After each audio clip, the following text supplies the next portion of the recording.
Hello friends, तुम्हाला माहिती आहे आज आपण कुठे आलो आहोत? तर मी आज तुम्हाला घेऊन आली आहे वसंत ऋतूच्या या सुंदर दुनियेत, जिथे ना प्रत्येक गोष्ट नव्याने जगायला शिकवते. आणि खरंच जेव्हा शरद ऋतूमध्ये ना ही पानं गळतात म्हणून ही झाडं काही नाराज होत नाही, कारण त्यांना माहीत असतं की पुन्हा नवीन पालवी फुटणार आहे आणि परत नवीन आयुष्य सुरू होणार आहे. त्यामुळे ना आयुष्यात कधी कधी काही गोष्टी सोडून देणंही आवश्यक असतं. असो, तर इथे बघा, ही फुलं मस्त कालपर्यंत कळी होती आणि आज मस्त हसत उमलली आहेत. असं वाटते की हे सांगत आहेत की प्रत्येक दिवस ही एक नवीन सुरुवात असते. आणि इथे आजूबाजूला सगळीकडे हिरवळ पसरली आहे. मस्त हलका वारा, कोवळं ऊन, मन अगदी प्रसन्न झालं हे सगळं बघून.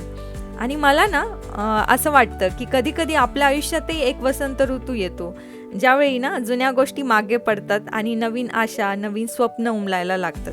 आणि खरंच हा ऋतू ना आपल्याला शिकवतो की बदल हा नेहमी सुंदर असतो.